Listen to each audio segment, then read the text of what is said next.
Ladies and gents, welcome back to Sloth Box. I'm Lyndon Dixon, and this is the review show talking about all the biggest boxing that has happened recently. And come on, it's Christmas time. We've had a treat. Naoya and Inoue fought against Tapales on Boxing Day, and I'm sure we were all up after those Christmas hangovers, the Christmas comas that some of us are still in from our food.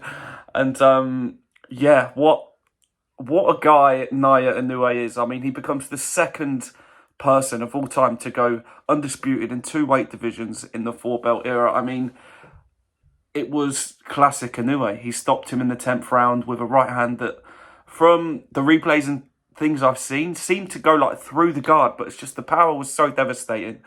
Tapales didn't get up after the count. And yeah, so he was counted out, and now Inoue is both the bantamweight and super bantamweight undisputed champion.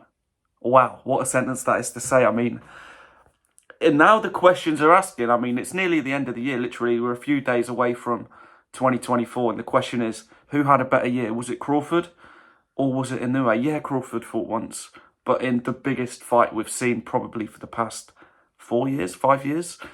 Or Inoue, who has gone, as I said, and gone and become the second person to be a two-weight undisputed champion. Wow, it's a nice conversation to have. And I mean, apparently, like, people are talking about what's next. Obviously, 2024 is going to be a big year for him. It'd be nice to see him fight outside of Japan, in my opinion. To see him, you know, go around the world and build that fan base so more people, so he can just get more eyes on the talent that he is. In my opinion, I'd love that to happen.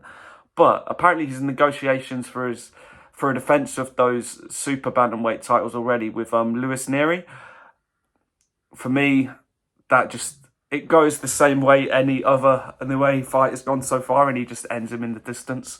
But the British fan in me, the British boxing fan in me is thinking, go up a weight and fight Lee Wood. I would love that. Eddie Hearn is constantly talking about, oh, I would love to see him fight at the Nottingham Forest ground, at the City ground. That is the fight for that. That, if you want a big fight, that is the fight for that. Not the Warrington rematch. None of that stuff. Inoue, please. Lee Wood against Inoue. Even if Lee Wood goes over to Japan, just to see one of our guys in there with one of the best and see if he can pull it off. It'll be a big ask, but at the same time, like I say, it will be really something if Lee Wood could pull that off. It's just what dreams are made of. But Naoya Inoue, one of the best. I hate using the term. It's used more in football, but generational. You don't get many men like him. And for him, I sound like a bit of a broken record here, but two-weight undisputed world champion in the full belt era. Only the second person ever to do it. That is the definition of generational. Do you know what I mean? Like, for a man to do that, it's just, I love watching him fight. I love the way every punch is just, it sounds, it's a casual thing to say, but it's just so crisp. Every little thing, the way he varies his shot selection. He can knock you out with any punch in his arsenal. There's not much more.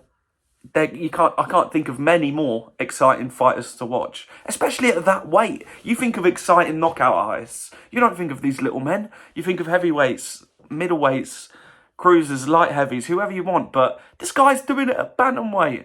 He's doing it. He's finishing people like with ease. And yeah, I cannot wait to see what comes next year for him. He's truly a legend of the sport already, in my opinion.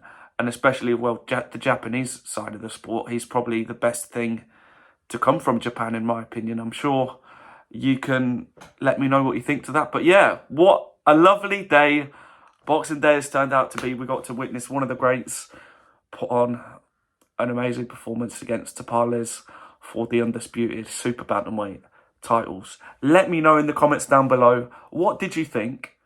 Was it a good performance? And who should he fight next? What should he do next? Because like I say, apparently he's in those negotiations already.